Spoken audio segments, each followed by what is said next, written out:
Sí, con respecto a los hoteles sanitarios, ¿cuánto tiempo se justifica tenerlos y cómo ha sido, a su juicio, el desempeño de este apoyo suplementario, ¿cierto?, a la instalación ¿Se puede hospitalaria aumentar el tradicional? audífono?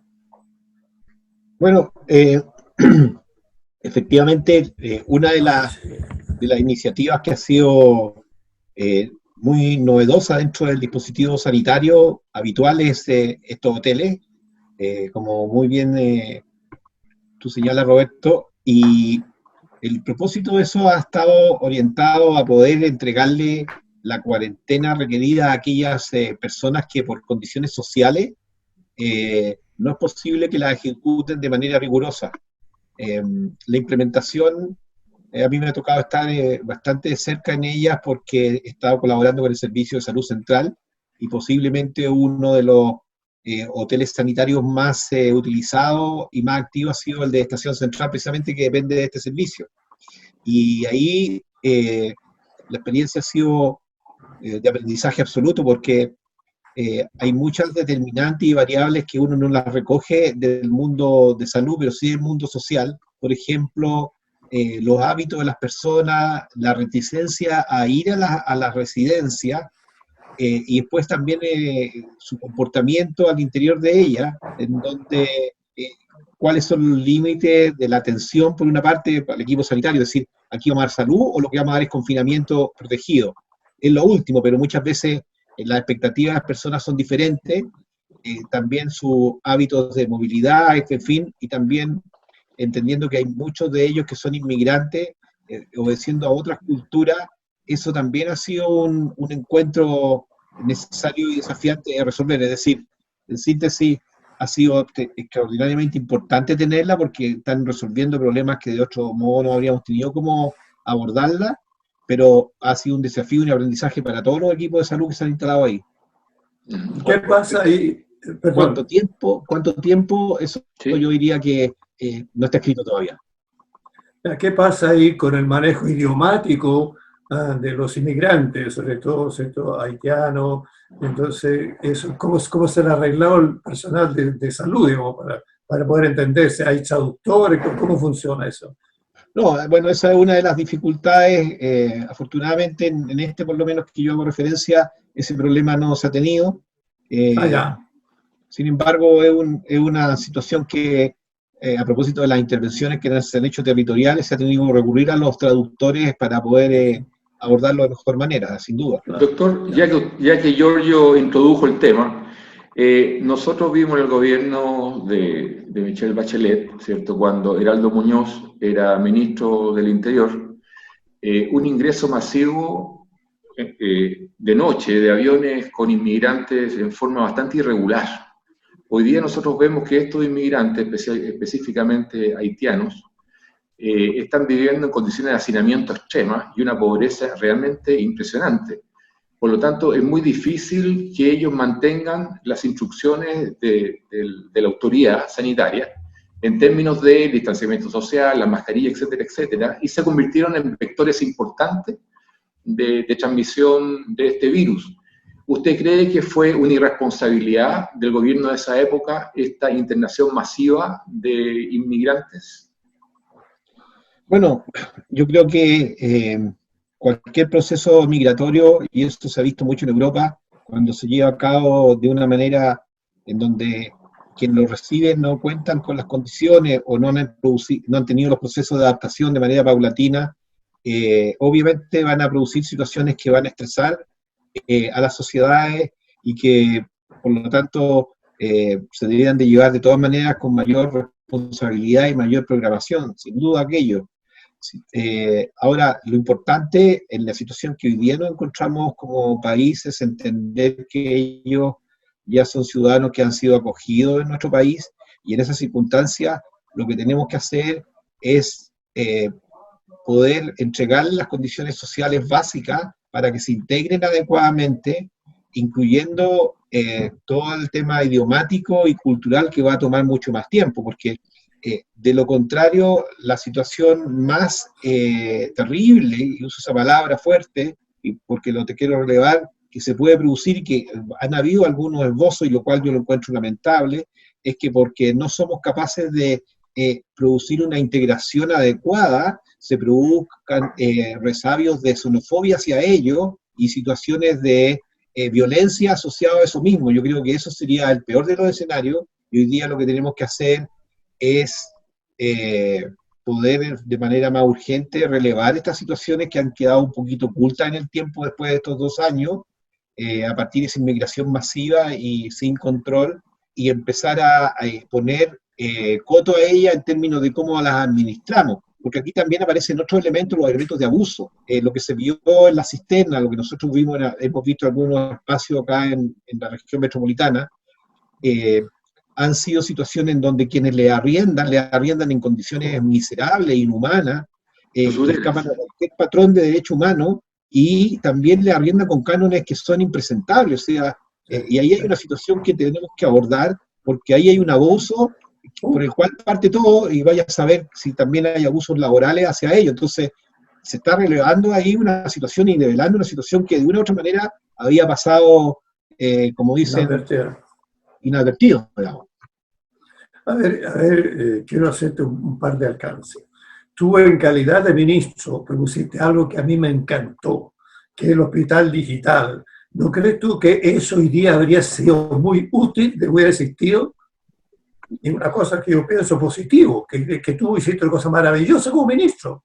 Entonces, sí. hoy día te estaría dando la razón, entonces, lo que está pasando. De hecho así ha sido, porque lamentablemente ese proyecto, que ya era una realidad porque está avanzando con mucha fuerza, nosotros dejamos instaladas 340 postas rurales que tenían acceso al médico todos los días, y también instalamos lo que llamamos células de especialidades en muchas regiones donde el acceso era muy, muy difícil.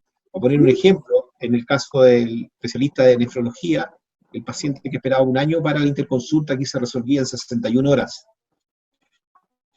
Lamentablemente ahí se dieron otras orientaciones y se puso el foco en solamente instalar una telemedicina, que es la consulta, pero no todo el tema integrado que estaba ahí con ficha clínica, etcétera.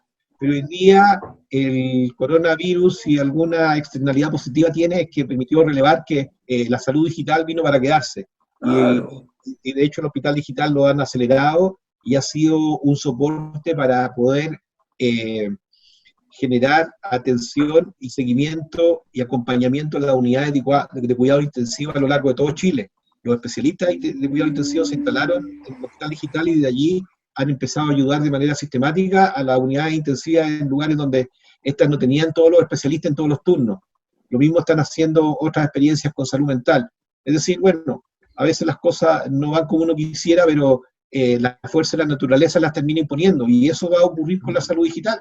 Si uno ve hoy día todas las grandes organizaciones de salud que antes fueron bastante reacias a esto, porque yo con muchas de ellas conversé y la pude integrar el proyecto, la están tomando con manera urgente, digamos. Así que, y yo creo que esto finalmente se va a quedar porque está mostrando ventajas enormes en términos de oportunidad, de calidad y también de acceso a la salud. Claro, y yo desde la Sociedad Chilena de Psicología Clínica te apunté y te apoyé muchísimo sobre ese proyecto y lamenté mucho que eso, digamos, se hubiera como poco a poco postergado. Y yo debería sentirte tú muy contento y muy feliz que tu idea realmente muy, muy buena, y que te había anticipado inclusive a lo que debía ser la necesidad futura. Así que vaya, enhorabuena. Doctor, una pregunta. ¿Cómo se explica que Suecia, por ejemplo, tenga más de 2.000 muertos, Holanda, que tiene una población similar a la de Chile, tenga mucho más que Suecia? Se habla entre 3.500 y 5.000 muertos por acción directa al coronavirus, y Chile solamente tenga, todas las muertes son importantes, pero tenga 165, 170 muertos. ¿Cómo se explica eso, entendiendo que estos países que acabo de nombrar tienen un desarrollo humano bastante mayor que el nuestro? A ver, aquí hay que ser prudente y muy honesto intelectualmente. Yo pienso que todavía esto está en evolución y sacar conclusiones anticipadas no es justo, pero sin embargo uno puede, a la luz de estos resultados, poder apreciar algunas ventajas que pudieran haberse dado en el sistema chileno que dan cuenta de esas grandes diferencias. Lo primero es que el sistema de salud chileno, el sistema público de atención, el sistema en red, la salud pública en Chile tiene una tradición muy importante y de una u otra forma es difícil que para la gente muchas veces lo entienda porque en términos de atención, obviamente tenemos necesidades que todavía no hemos resuelto bien y la foto que la gente percibe es que tiene que esperar o bien tiene que ir a un servicio de urgencia que está tochado, pero hay una cultura de salud pública y un sistema que a pesar de las dificultades funciona. Entonces en estos momentos de crisis ese sistema se activa y se acelera y yo creo que eso es parte de la explicación de lo que aquí ocurre. A diferencia, y hago un contraste aún cuando tú, Roberto, no lo planteabas con el ejemplo también de Estados Unidos, que gasta 3 veces más que nosotros, 4 en salud, pero los resultados son dramáticos porque ellos no tienen esa red que nosotros tenemos. Entonces, ahí hay un elemento importante. Otro elemento que yo creo que, y yo recojo una entrevista que le leí al líder de la estrategia sanitaria de Suecia, en donde él, en su análisis, hacía una reflexión en donde precisamente a ellos se les escaparon el control de las personas mayores. Y posiblemente una gran diferencia en la mortalidad estuvo dado por la intervención de ese grupo que tuvo Chile. Si uno se fija, en Chile el número de personas mayores que han contagiado de COVID ha sido mucho menor. Y como la mortalidad se concentra en ese grupo, eso yo creo que también incide. Cuestión que él mismo decía que no había ocurrido en Suecia, yo creo que algo parecido ocurrió en España, que esta enfermedad comprometió rápidamente a muchos adultos mayores. Y ahí yo creo que también nosotros hemos tenido una ventaja porque en los últimos años todo el énfasis que se ha puesto desde el Senama y en las políticas públicas para fortalecer y distinguir el cuidado especial que tenemos que tener con las personas mayores hoy día nos está dando rédito en ese sentido. Ya, yo quiero perdona Roberto, quiero hacer antes que se me olvide a mí un par de cosas. Una es que se te ha hablado mucho, sobre todo por los medios, de cierta receta casera para controlar el virus, que son falsas. Entonces, ¿qué es lo que hay? Yo sé que había algunas cosas, novedades con respecto eventualmente a la vacunación. Y lo que yo sé, que no es mucho, es que por lo menos el plasma que se sacó de la persona que han superado esto serviría. ¿Qué conocimiento hay hoy en día? Porque ya Inglaterra dice que ya tenía la vacuna. No sé cuánto, tú eres el más informado, el que más sabe de esto. ¿Qué nos puede decir al respecto? ¿Cuáles son las expectativas futuras de vacuna? Bueno, hoy día el estado del arte está en términos de que efectivamente se está viendo si el uso de plasma con personas que ya han adquirido el virus podría servir, pero no hay ninguna conclusión que permita a uno sostener desde allí una terapia. En relación a la vacuna, hay 40 estudios, 40, que están en el mundo en carrera, y obviamente el que llegue primero va a tener muchas ventajas, pero van a llegar, ojalá, muchos primero, pero esto no lo vamos a tener antes de 18 meses. Y ya tenerlo en 18 meses es un tiempo récord para el mundo, o sea, un proceso de investigación y de consolidación de vacunas toma mucho más que 1 o 2 años, puede tomar 5 años, de tal modo que ya llegar en ese tiempo sería un récord para la industria farmacéutica. Hay otros medicamentos, y de hecho yo miraba los protocolos que desarrollaron en Barcelona y en Italia. Hay algunos medicamentos de tratamiento propiamente tal que se están usando para los pacientes ya críticos, para poder mitigar los efectos del virus, y ahí sí que hay algunos estudios que ya permiten, aun cuando son casuísticas pequeñas, pero sí ya están dando luces de que esos medicamentos, de hecho, ya están protocolizados para utilizarlos para poder interferir en el mecanismo por el cual el virus produce un daño en las células. Y eso sí que ya está establecido con una certeza que se va a ir dando con mayor fuerza en la medida que tengamos más casuística. Pero, doctor Santelice, le planteo una pregunta que a mi juicio es bastante delicada y pone en tela de juicio la honorabilidad o la respetabilidad de un organismo como la OMS, tomando en consideración que Taiwán en diciembre, finales de diciembre, le advirtió a la OMS que había un virus, COVID-19, ¿cierto?, que se podía convertir en una pandemia. En este minuto Taiwán no exhibe más de 10 muertos, porque tomó las medidas necesarias. Por un lado, yo he estado ya entrevistando a ministros en Taipei, y sé que es un país líder en I+D+I, investigación, desarrollo e investigación, por lo tanto es un país muy serio. Y cuando le advierte a la OMS de lo que viene, la OMS no le hizo caso, ¿cierto? Y miró hacia China para ver qué decían sus patrones. ¿Cómo usted hoy día evaluaría la OMS y su credibilidad a nivel mundial? A ver, esa es una pregunta bien importante que todo el mundo se está haciendo. Sin embargo, yo creo que hoy día, si hay algo que contribuía a la estrategia de éxito a nivel mundial y también a nivel local, es que nosotros tengamos la capacidad de fortalecer las instituciones por las cuales nos regimos para sacar estos problemas adelante. Y eso vale para los gobiernos, vale para los ministerios de salud y vale para el principal organismo internacional, porque no podría haber nada más catastrófico que, además de la catástrofe natural que nosotros estamos viviendo, las instituciones que tienen que sostenerle entrar en una situación de crisis aguda por controversias como las que efectivamente algunos han insinuado. Yo creo que va a haber tiempo para el análisis y para que los actores, de acuerdo a los criterios de rendición de cuentas que tienen que existir sí o sí, den cuenta a la humanidad de sus comportamientos y se saquen lecciones. Pero hacerlo ahora, en el medio del proceso, yo creo que lo único que podríamos lograr es inferirle un daño a la humanidad de carácter inconmensurable. Entonces, ahí, sin perjuicio de que entendamos que estamos en una sociedad que es compleja y que por consiguiente a veces uno no tiene necesariamente todos los elementos para poder validar si las afirmaciones de uno u otro se sustentan en el objetivo superior, que es cuidar a la humanidad, si estamos hablando de la OMS, o bien en otro objetivo. Desgraciadamente, aunque parezca inexplicable que ello pueda ocurrir, ocurre. O sea, hay personas que, y lo vemos en nuestro país, que a pesar de que estamos en esta gran cruzada como país, insisten en buscar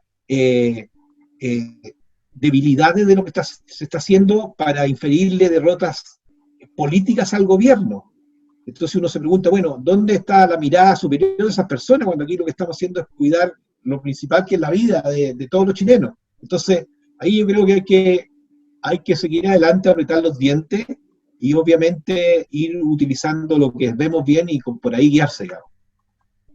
Me permite una cosa, ¿cierto?, que a mí me preocupa.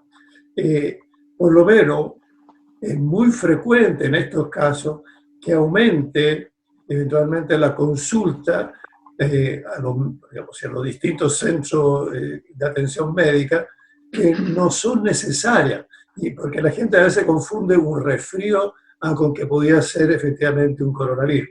Entonces, no sé si tú nos puedes ayudar un poco a que la gente aprenda a diferenciar lo que es una influenza, una gripe, de lo que pudiera ser un coronavirus. Porque la persona más afectada con dolor de garganta, y sobre todo los hipocondríacos, van a llenar los hospitales de consulta innecesaria. Dale por lo menos una cierta diferenciación para que la gente se quede tranquila, y no porque tenga fiebre significa que tenga que ir al hospital.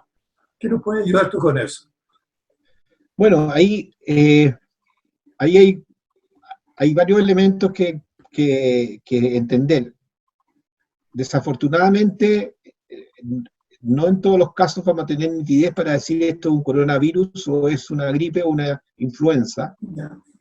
Sin embargo, claramente nos va a ayudar el hecho de que tengamos la presencia de cefalea, de fiebre, aun cuando incluso a veces no hay fiebre, y eso también hay que ponerlo por delante. Asintomático.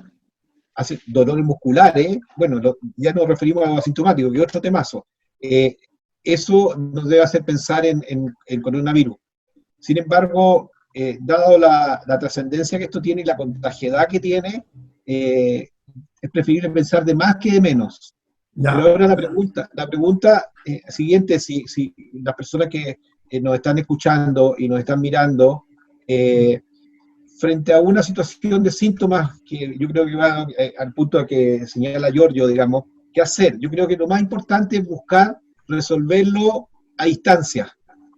Es decir, no ir a un servicio de urgencia. Yo creo que ahí está la recomendación. No ir al servicio de urgencia, porque lo que puede ocurrir es que efectivamente fuimos por un resfrío y volvimos con un coronavirus. Lo vamos a tener 2 días después. ¿Se fijan? Entonces, yo creo que en la medida que nosotros podamos alejarnos del hospital para poderlo resolver por medio de los centros de salud familiar, la atención primaria o la consulta virtual, para poder resolverlo, va a ser mucho mejor. Doctor, yo sé que no hay certezas con respecto a las preguntas que yo le he hecho, pero me interesa mucho saber su opinión o su olfato con respecto a estos temas. El Washington Post dice que en un laboratorio de Wuhan, ¿cierto?, se creó este virus porque no sale de un murciélago en esta venta de animales vivos de esta ciudad, sino que es de un murciélago específico y se extrajo el elemento necesario y se generó este virus en un laboratorio. No hay certeza en la pregunta con respecto a la pregunta que le voy a hacer, sin embargo, quiero saber su impresión. ¿Usted descartaría 100% que esta sea un arma biológica? Creo que sí, por lo siguiente, porque yo también, por una suerte de intriga, por esa misma relatos que había escuchado, estuve consultando con los especialistas, con los genetistas, con las personas que trabajan en biología molecular, y resulta que cuando uno estudia el ADN y busca la trazabilidad genética para ver si ha habido manipulación, cuando ha habido manipulación siempre va a haber una cicatriz. Y por consiguiente, cuando hay manipulación genética, esta nunca va a ser tan perfecta como para que uno pueda emular el curso natural. ¿Ya? Y ellos me comentaban que estos estudios se habían hecho, se había revisado el código genético del virus, se había mirado con microscopía y electrónica y con las técnicas adecuadas, y no se encontró ninguna cicatriz, lo cual, a decir de ellos, me decían, es imposible que exista manipulación genética en ausencia de cicatriz. Yo me quedo con esa explicación. Es un buen punto. Perfecto. Ahora, el otro tema que tenemos aquí ahora es con respecto a la incorporación de los jóvenes en los colegios.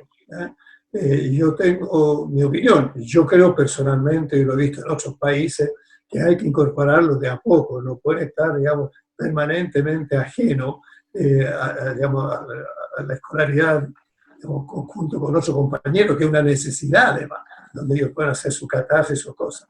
Y al mismo tiempo, una cosa curiosa, yo creo que muchos papás hoy día han tenido que ayudar a sus hijos, así que han aprendido muchas cosas también de lo que le están enseñando en los colegios.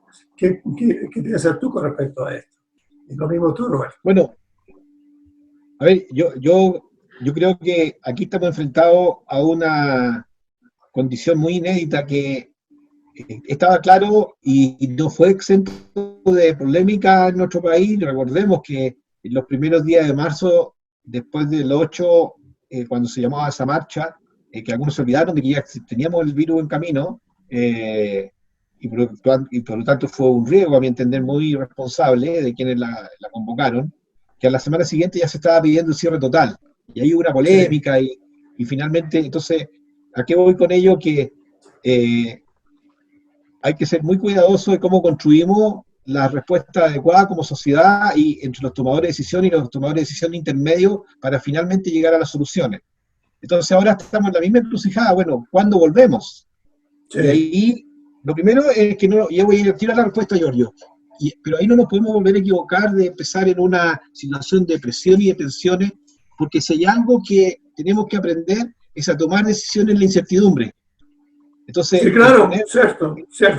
El poner argumentos de presión para hacer esto o lo otro, a mí me parece que lo único que hace es que nos va a complejizar un problema que de suyo ya es complejo. Entonces, con eso, y ahora voy a la respuesta. Claramente, dado que ya no tuvimos ese pic esperado, y afortunadamente no fue así, icónico, como ocurrió en Francia y en España, y que rápidamente después empieza a bajar, sino que más bien hemos tenido una cosa lenta, y más bien lo que estamos teniendo es una meseta. Sí. Tenemos que empezar ya a instalarnos de en qué momento empezamos a activarnos. Entonces ahí la actividad, obviamente, como ya se ha dicho, tiene que ser gradual, tiene que ser programada y tiene que ser con estrategias específicas. Entonces, no tenemos que ser fundamentalistas, es decir, volvemos No, o no claro. volvemos. Yo No, creo no, que no, no. entonces, el entender que ya, por ejemplo, las zonas rurales donde no hay ningún COVID, y donde hay muchas necesidades sociales, que los niños vuelvan, Sí, pues. es una buena medida. Pero vemos de repente que un alcalde dice, no, yo me opongo porque, ¿se fijan? Entonces, eso tenemos que despejarlo porque aún más, esto va a ser tan dinámico y desafiante que ya sucedió en Independencia, que tuvo cuarentena, salió a la cuarentena y hoy día volvió a una cuarentena parcial. Entonces vamos a tener que acostumbrarnos a entrar y salir con intervenciones que la gente, muchos van a decir, ¿se dan cuenta? Yo dije que esto no había que hacerlo. No tuvo nada que ver. Lo que ocurre es que el dinamismo del virus y de los contagios nos van a llevar a tomar medidas de entrada y salida. Leí ayer un artículo de una simulación que hicieron del Royal College en Reino Unido, y ellos mostraban incluso modelamiento en donde lo que se iba a justificar es que los países iban a tener que tener 2 meses de actividad, 1 mes parado.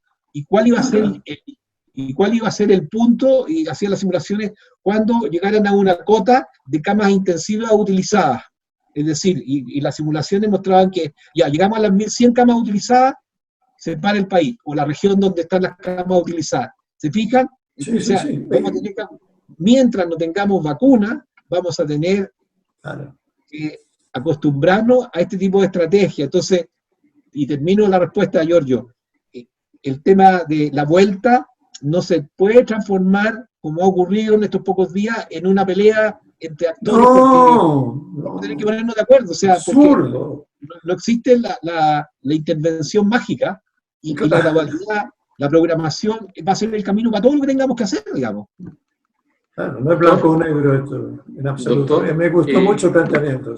Sí, usted dice que antes de 18 meses no va a salir la vacuna, por lo tanto, bueno, una vez que salga la vacuna, todo debería volver a la normalidad. ¿Existe la posibilidad, usted no es virólogo, pero igual le hago la pregunta, de que hay un virus posterior a este distinto? ¿Se puede dar esa situación? No se ha dado nunca en la humanidad, pero puede haber un virus, después otro virus distinto, que realmente nos complique mucho más el escenario.